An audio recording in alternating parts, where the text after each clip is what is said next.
As the first attack wave of 183 airplanes on Pearl Harbor, led by Commander Mitsuo Fuchida, launched from the north of Oahu, a second wave of 171 planes, commanded by Lieutenant-Commander Shigekazu Shimazaki, followed closely behind. The Japanese military showed no mercy, destroying everything in sight, whether it was people or machines. It was complete annihilation. But amidst the chaos, a group of determined U.S. servicemen managed to pull off an unfathomable feat at Pearl Harbor that would later change the course of the war. What really happened at Pearl Harbor? How did the U.S. military turn the tide? Join us in this thrilling episode as we uncover the impossible move that outsmarted Japan at Pearl Harbor. The loud drums of war. In the late 19, America was determined to support China, and as Japan grew more aggressive, a clash with the United States seemed inevitable. Back in 1931, Japan had already seized control of Manchuria, a vital region in China. By the next year, they tightened their grip by setting up a puppet state called Manchukuo. The tension between Japan and China reached a boiling point on July 7, 1937, when a fierce battle erupted at the Marco Polo Bridge near Beijing, marking the start of open warfare between Japan and the united forces of Chinese nationalists and communists. The United States quickly responded by giving China its first loan in 1937, showing its commitment to resisting Japanese aggression. By July 1939, the U.S. took a bold step by ending a long-standing trade treaty with Japan. Then, in the summer of 1940, America began to tighten the screws by restricting exports to Japan, especially critical materials needed for war. From June 1940 to the fateful days of December 1941, tensions kept rising like a ticking time bomb. By July 1941, Japan had occupied all of Indochina and had joined forces with Germany and Italy. In a decisive move, the U.S. cut off all commercial and financial ties with Japan, froze their assets, and declared an embargo on shipments of oil and other vital war supplies. In Tokyo, military leaders were gaining power, and their anger at U.S. support for China was growing. They saw Germany's invasion of the Soviet Union as a golden opportunity to pursue their aggressive plans in the Far East without fear of a Soviet attack from behind. Despite ongoing negotiations between the U.S. and Japan throughout the fall of 1941, by late November, it became painfully clear that no agreement could be reached. War was on the horizon. As tensions between Japan and the United States reached a boiling point, Japan's Prime Minister Tojo Hideki made a bold and fateful decision. Despite the ongoing talks to avoid conflict, he chose the path of war. Admiral Yamamoto Isoroku, the brilliant and strategic commander of Japan's combined fleet, was at the heart of this daring move. Yamamoto carefully crafted a plan to strike the U.S. Pacific Fleet, knowing that if he succeeded, Japan would have a clear path to dominate Southeast Asia and the Indonesian archipelago without any American interference. On November 5, 1941, the order for this audacious attack was given. By November 6th, the Japanese fleet began to gather in the cold, remote Kuril Islands, hidden away from prying eyes. There was still a flicker of hope that the negotiations in Washington, D.C. might prevent war, so the commanders were instructed that they could be called back if an agreement was reached. But as the talks crumbled, Vice Admiral Nagumo Chuichi took the helm of a formidable fleet, including 6 aircraft carriers, 2 battleships, 3 cruisers, and 11 destroyers, and set course for Hawaii. On November 26th, from a point 275 miles north of Hawaii, about 360 planes were launched into the sky, setting the stage for the infamous and devastating attack on Pearl Harbor. Underestimating the enemy. The U.S. Pacific Fleet had been stationed at Pearl Harbor since April 1940. The harbor buzzed with nearly 100 naval vessels, including 8 mighty battleships, along with strong military and air forces. As tensions mounted, Admiral Husband E. Kimmel and Lieutenant General Walter C. Short, who shared command at Pearl Harbor, received multiple warnings about the looming threat of war. The first came on October 16th, followed by more urgent messages on November 24th and 27th. The warning on November 27th to Kimmel was especially chilling. It began with the words, "This dispatch is to be considered a war warning," and continued with the grim news that negotiations have ceased. Kimmel was ordered to execute an appropriate defensive deployment and to undertake such reconnaissance and other measures as you deem necessary. A similar message was sent to Short, declaring that hostile action is possible at any moment and urging measures of reconnaissance. Despite these alarming warnings, the actions taken by the Army and Navy commanders were, as history would show, far from adequate. Short, fearing sabotage, ordered an alert and concentrated most of his fighter planes at the base on Wheeler Field to prevent damage. He also directed that 5 mobile radar sets on the island be operated from 4 in the morning to 7 later that morning, the most dangerous time. However, radar training was still in its early stages, and the effectiveness of this measure was questionable. Kimmel, on the other hand, faced a troubling reality. His intelligence had been unable to locate significant parts of the Japanese fleet, especially the crucial first-line ships in Carrier Divisions 1 and 2.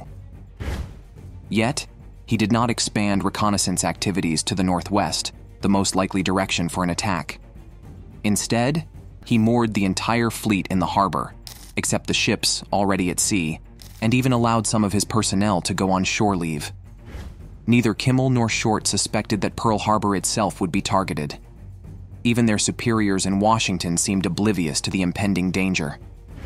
In the 10 days between the war warning on November 27th and the Japanese attack on Pearl Harbor, no additional actions were taken by Washington, leaving the base vulnerable and unprepared for the devastating assault that was about to unfold.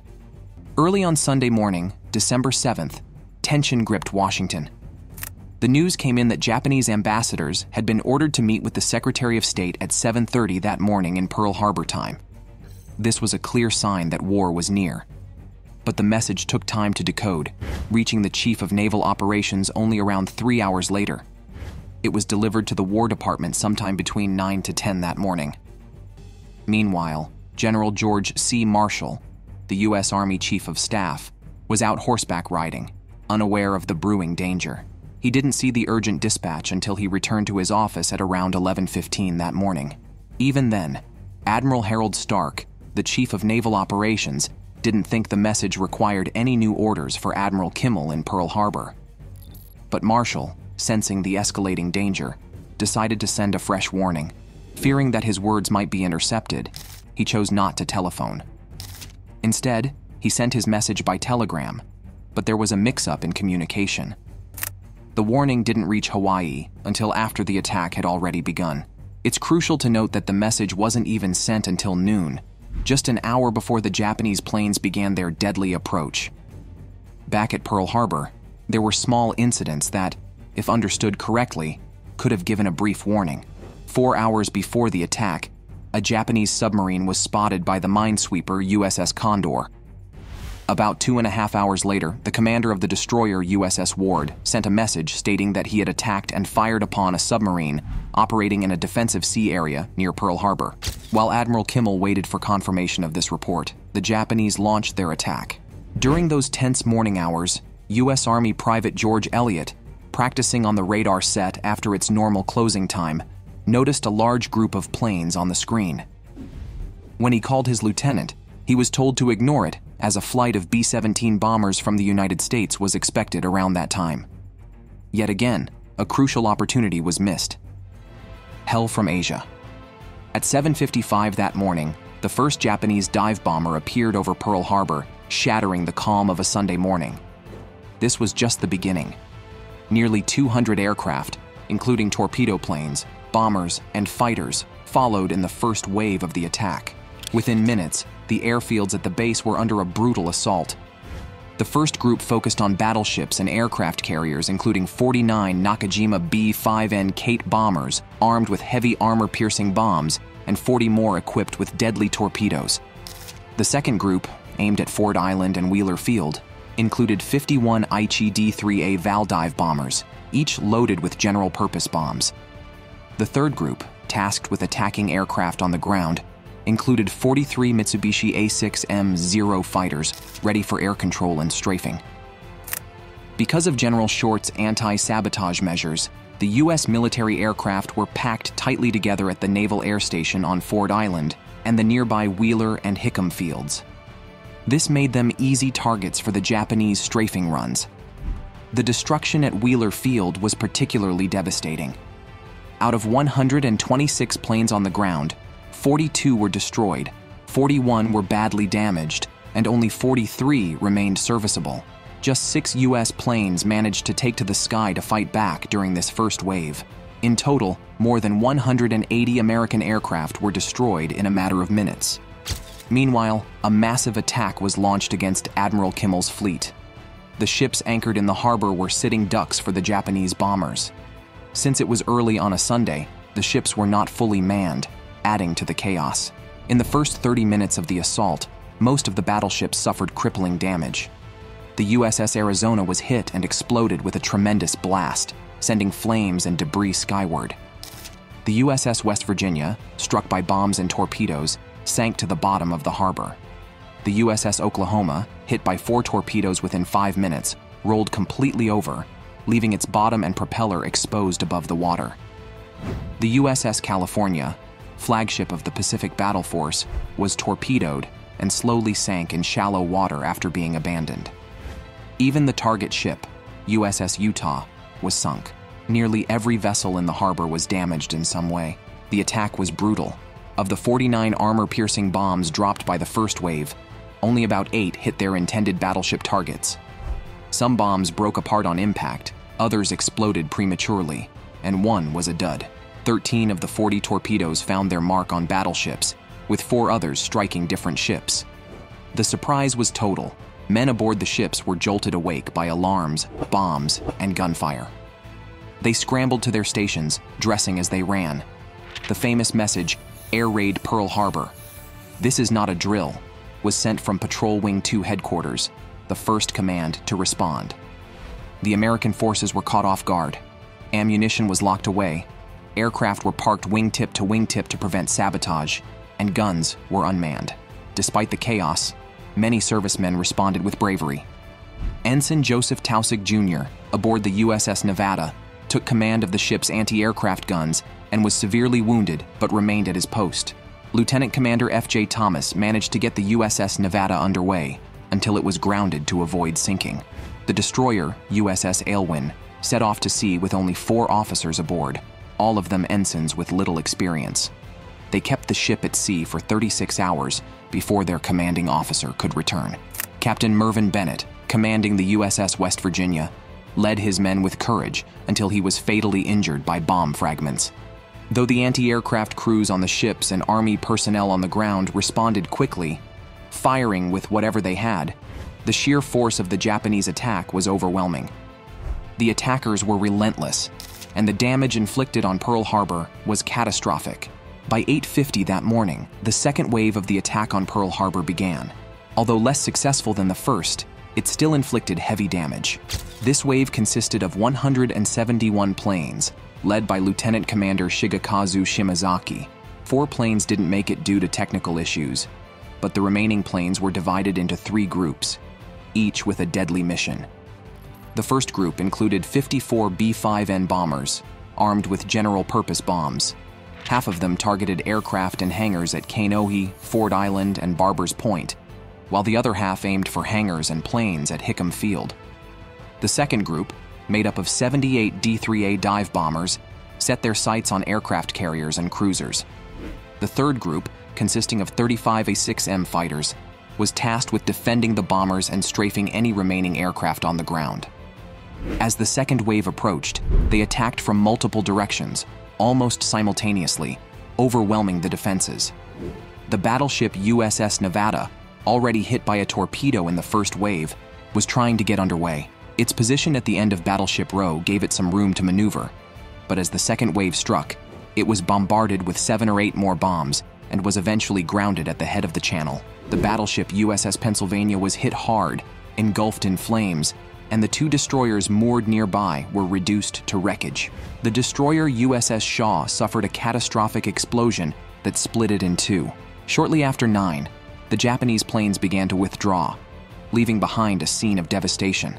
The attack was a shocking success for the Japanese, but they lost between 29 to 60 planes, 5 midget submarines, and possibly 1 or 2 fleet submarines, with fewer than 100 men lost. After their attack, the Japanese task force withdrew, leaving Pearl Harbor in ruins and the United States reeling from the surprise assault. On the other side, both the American Army and Navy aircraft were crippled, and the human toll was staggering. A total of 2,403 Americans lost their lives, and 1,178 were wounded. The casualties included 2,008 sailors who unfortunately met their end, and 710 others who were injured. Among the Army's soldiers and airmen, 218 passed on and 364 were wounded. The Marines also suffered, losing 109 lives and 69 wounded. Even civilians weren't spared. 68 met their end, and 35 were wounded.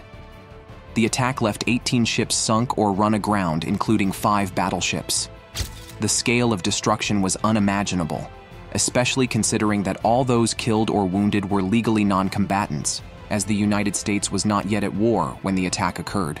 One of the most heartbreaking losses came from the battleship USS Arizona. Nearly half of the American fatalities were caused by a massive explosion in Arizona's forward magazine, triggered by a Japanese bomb. This blast claimed the lives of countless young sailors, most of whom were just 17 or 18 years old. These junior enlisted personnel bore the brunt of the attack, as the more senior officers were living ashore, away from the immediate danger. Even civilians who rushed to help were not safe. 9 brave firefighters from the Hawaii Fire Department responded to the flames at Hickam Field during the bombing. They became the only fire department members in American history to be attacked by a foreign power.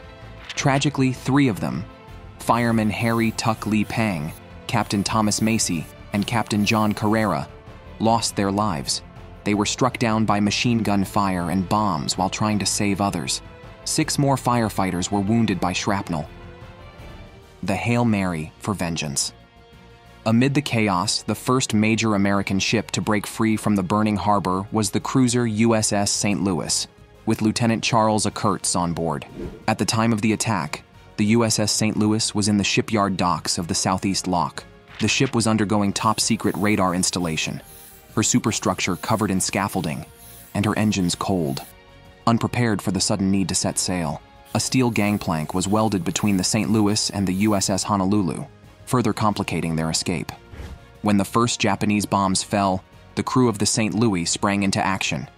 Captain George A. Rood made a bold decision to not only fight back with the ship's anti-aircraft guns, but to get the ship moving. The St. Louis's gunners quickly shot down the first Japanese aircraft of the attack, igniting a spark of hope amidst the chaos. As the crew worked frantically, they cut the gangplank with a torch, severing their connection to Honolulu. At 9:31, the USS St. Louis backed out of her berth, ripping a steel cable out of the dock. Lieutenant Kurtz helped guide the cruiser through the harrowing escape, dodging obstacles and enemy fire. In a daring move, the St. Louis passed between 2 minesweepers that were cabled together, narrowly avoiding disaster.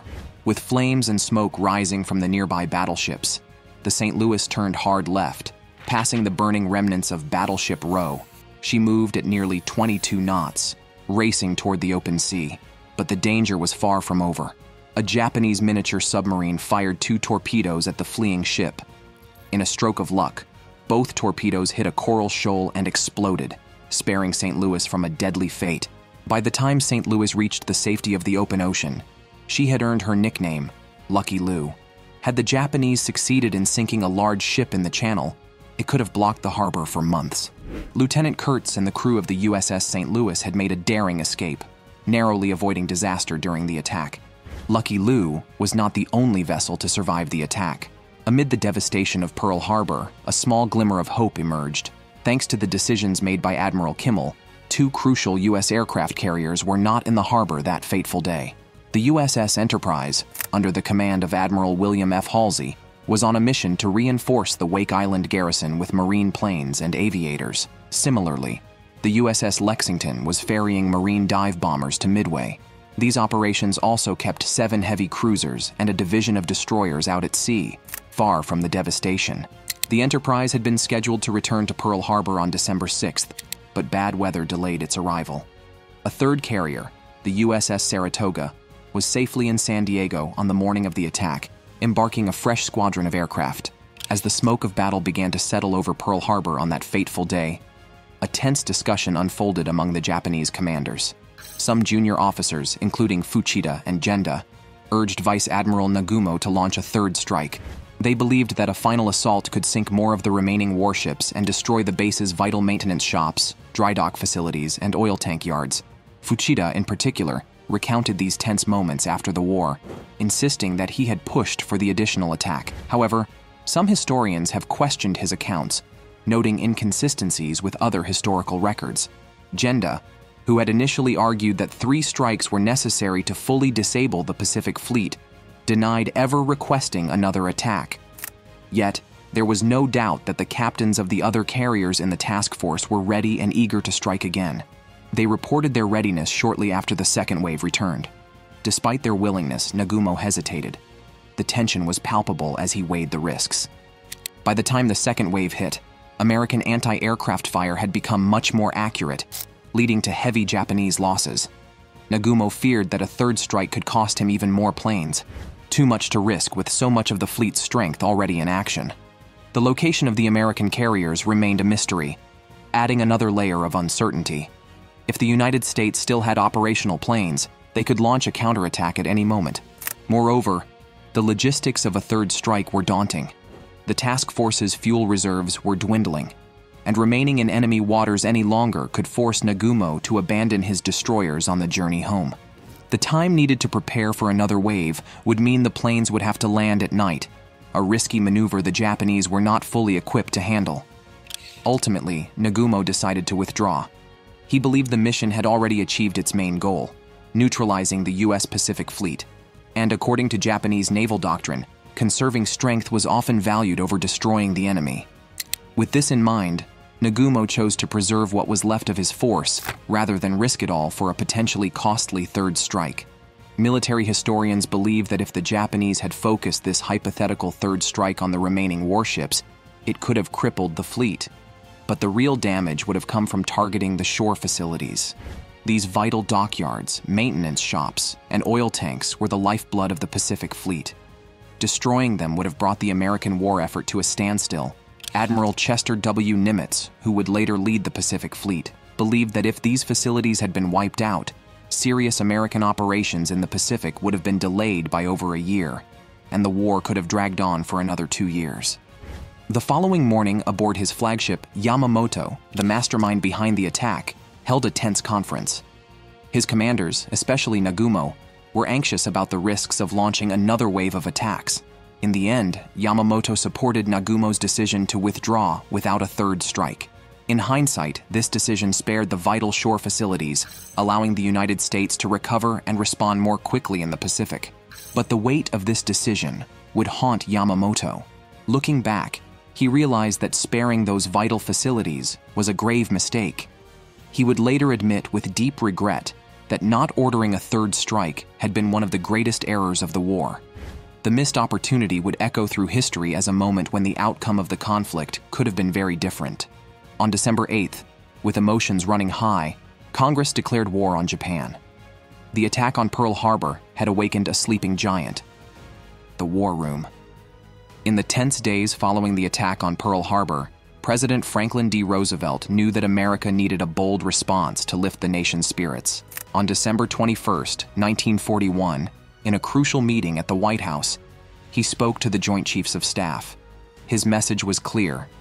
Japan must be bombed as soon as possible to boost public morale.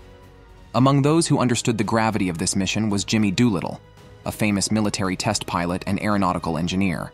He later recalled that the raid was meant to give Americans hope and make the Japanese question their leadership. An attack on the Japanese homeland, Doolittle believed, would create confusion and doubt among the Japanese people and their leaders. The American public, still reeling from the devastation at Pearl Harbor, desperately needed a victory to believe in. The idea for this daring raid came from Navy Captain Francis S. Lowe. On January 10, 1942, he reported to Admiral Ernest J. King, suggesting that twin-engine Army bombers could be launched from an aircraft carrier. Lowe had observed bombers at Naval Station Norfolk practicing landings on a runway, painted with the outline of a carrier deck. This observation sparked the concept that would soon take shape. Doolittle was tasked with planning the raid. The mission would require bombers with a cruising range of 2,400 nautical miles and a 2,000-pound bomb load. After careful consideration, Doolittle selected the B-25B Mitchell for the job. Though it had yet to see combat, the Mitchell showed promise. Its range of about 1,300 miles was not enough, so the bombers had to be modified to carry nearly twice the normal amount of fuel. Doolittle also considered other aircraft, like the Martin B-26 Marauder, the Douglas B-18 Bolo, and the Douglas B-23 Dragon, but each had its flaws. The B-26 had tricky takeoff characteristics from a carrier deck, and the B-23's large wingspan made it too risky for the mission. The B-18 was one of the final contenders, but like the others, it wasn't suited for this daring operation. With the B-25 selected and preparations underway, the stage was set for what would become a legendary mission. The tension and uncertainty of those early decisions would soon give way to one of the most audacious attacks of the war, a bold strike that would lift American spirits and shake the confidence of the Japanese leadership. Doolittle's plan was taking shape, but there were still many challenges ahead. In his first report, he suggested that the bombers could land in Vladivostok after the attack. This would shorten the flight by 600 nautical miles, and the B-25s could be turned over to the Soviets as part of the Lend-Lease program. It seemed like a clever idea, but there was a serious problem. The Soviet Union had signed a neutrality pact with Japan in April 1941.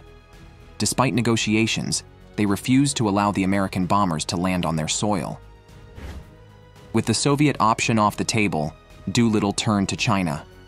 Chiang Kai-shek, the leader of China, agreed to provide landing sites, even though he knew this could provoke harsh Japanese reprisals. The decision was risky, but the mission depended on it. 5 possible airfields were chosen in China. These sites would serve as crucial refueling stops, allowing the bombers to continue on to Chongqing after striking Japan. The mission had another significant challenge. There would be no fighter escort for the bombers. Normally, bombers attacking defended targets relied on fighters to protect them from enemy aircraft. But in this daring raid, there would be no such support. The crews would have to face the enemy alone, relying only on their skill and the element of surprise. The D-Day. On April 1st, 1942, a sense of urgency filled the air as 16 modified bombers were carefully loaded onto the aircraft carrier Hornet at Naval Air Station Alameda in California. Each bomber was manned by a 5-man crew, joined by Army maintenance personnel, totaling 71 officers and 130 enlisted men. These bombers were no ordinary aircraft. They were specially prepared for a mission that carried immense risks. Inside each bomber's bay were 4 500-pound bombs, 3 of which were high-explosive munitions. The 4th bomb was a bundle of incendiaries, long tubes wrapped together, designed to separate and scatter over a wide area when released. Among these bombs were 5 with a chilling message. Japanese friendship medals, once awarded to U.S. servicemen before the war, were now wired to them as a symbol of retaliation. To extend their range, the bomber's armament was reduced. Each aircraft carried only 2.50 caliber machine guns in an upper turret and a .30 caliber machine gun in the nose. The bombers were tightly clustered and tied down on Hornet's flight deck, arranged in the order they would launch. On April 2nd, the Hornet and Task Force 18 set off from San Francisco Bay, the 16 bombers clearly visible on the flight deck. By noon the next day, a Navy blimp lowered parts onto the deck to complete modifications that hadn't been finished earlier. Just a few days later, Hornet met with Task Force 16, led by Vice Admiral William Halsey Jr., which included the carrier USS Enterprise and her escort of cruisers and destroyers. Enterprise's fighters and scout planes were tasked with protecting the entire task force from any potential Japanese air attacks, as Hornet's fighters were stowed below decks to make room for the B-25 bombers. The combined force now included 2 carriers, Hornet and Enterprise, 3 heavy cruisers, 1 light cruiser, 8 destroyers, and 2 fleet oilers. As they moved, radio silence was strictly maintained to avoid detection. On the afternoon of April 17th, the slow-moving oilers refueled the task force, then withdrew with the destroyers to the east. Meanwhile, the carriers and cruisers pressed westward at 20 knots, heading straight into enemy-controlled waters east of Japan. With every passing moment, the tension grew. The task force was now deep in hostile territory, moving closer to their intended launch point. On the morning of April 18th, the tension on the task force was palpable as they sailed 650 nautical miles from Japan. Suddenly, their cover was blown. A Japanese picket boat, number 23 Nidomaru, a small 70-ton patrol craft, spotted them and immediately sent out an attack warning to Japan. The alarm had been raised, and the element of surprise was in jeopardy. The patrol boat was quickly sunk by gunfire from the USS Nashville, but not before the message was sent. The boat's captain, a dedicated chief petty officer, chose to take his own life rather than be captured. Despite the desperate situation, 5 of the 11 crew members were rescued by the Nashville. With their mission now at risk, Doolittle and Hornet's captain, Mark Mitcher, made a critical decision. They would launch the B-25 bombers immediately, even though they were still 170 nautical miles farther from Japan than planned and 10 hours ahead of schedule. There was no time to waste. The bombers were quickly repositioned on the deck to allow for engine startups, and the tension grew as they prepared for takeoff. Doolittle's aircraft had only 467 feet of runway, a short, daunting distance on the deck of the Hornet. None of the pilots, including Doolittle himself, had ever attempted takeoff from a carrier before. The stakes were sky high as one by one, all 16 aircraft successfully launched into the sky. There was a heart-stopping moment when Doolittle's bomber nearly skimmed the ocean before pulling up at the last second. The bombers then set course for Japan, flying in groups of 2 to 4 before splitting up and flying low, just above the waves to avoid detection. By noon, Tokyo time, 6 hours after launch, the bombers began arriving over Japan. They climbed to 1,500 feet and unleashed their bombs on military and industrial targets in Tokyo, Yokohama, Yokosuka, Nagoya, Kobe, and Osaka. The tension reached its peak as some bombers faced light anti-aircraft fire and a few enemy fighters. Remarkably, no bombers were shot down, though First Lieutenant Richard O. Joyce's B-25 sustained minor damage from anti-aircraft fire.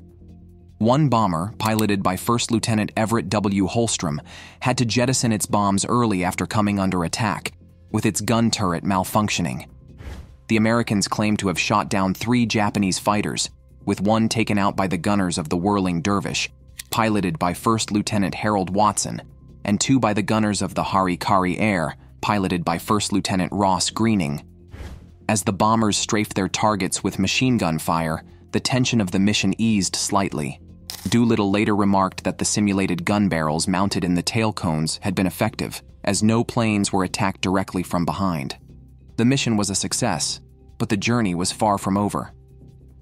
The tension lingered as the bombers continued their perilous journey, knowing they still had to make it back safely. The daring raid had struck a blow to Japan, but now the crew had to face the dangers that lay ahead as they sought to return home. 15 of the 16 aircraft turned southwest, flying off the southeastern coast of Japan and across the vast East China Sea, heading for eastern China. But one B-25, piloted by Captain Edward J. York, was in serious trouble. Low on fuel, and with the risk of crashing into the sea, York made a bold decision to fly toward the Soviet Union instead. In China, several airfields in Zhejiang province were supposed to guide the bombers in with homing beacons, refuel them, and send them on to Chongqing, the wartime capital of the Kuomintang. But something went wrong. The planned signal from Admiral Halsey to alert the bases was never sent, possibly due to a threat to the task force. This left the raiders flying blind as they neared China. As night began to fall, the situation grew dire. The bombers were running dangerously low on fuel, and the weather was quickly getting worse. They realized that reaching their intended bases in China was nearly impossible.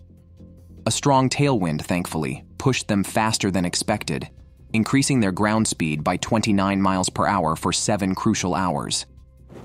But even with this boost, the crews knew they were running out of time. Their only choices were to bail out over eastern China or crash land along the rugged Chinese coast. After 13 long hours of tense flight, all 15 bombers reached the Chinese coast. But their ordeal wasn't over. Every one of them crash-landed or had its crew bail out. Tragically, one crewman, 20-year-old Corporal Leland D. Factor, died during his bailout attempt over China, the only man from his crew to be lost. Meanwhile, 2 entire crews, a total of 10 men, went missing in the chaos. Captain York and his crew, flying the 16th aircraft, had made it to the Soviet Union.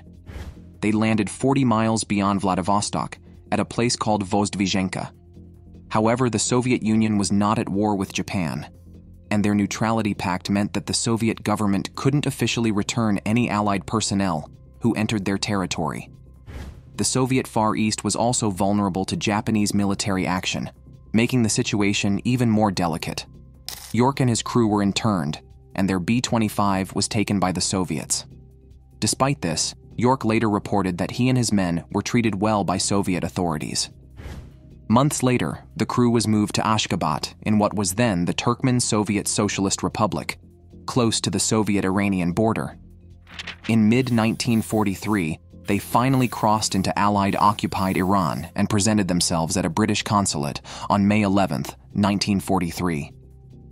To cover the unusual circumstances of their escape, a story was made up, claiming York had bribed a smuggler to help them escape Soviet custody. Later, declassified Soviet archives revealed that the smuggling had actually been arranged by the NKVD, the Soviet secret police. Meanwhile, Doolittle and his crew, after parachuting into China, were rescued by Chinese soldiers, civilians, and John Birch, an American missionary. Doolittle himself had to bail out, landing ungracefully in a dung heap in a paddy near Cuzhou, which ironically saved his injured ankle from further harm. Despite the challenges, the mission set a record as the longest ever flown in combat by the B-25 Mitchell medium bomber, with each aircraft covering about 2,200 nautical miles. Thanks for watching. See you in the next video.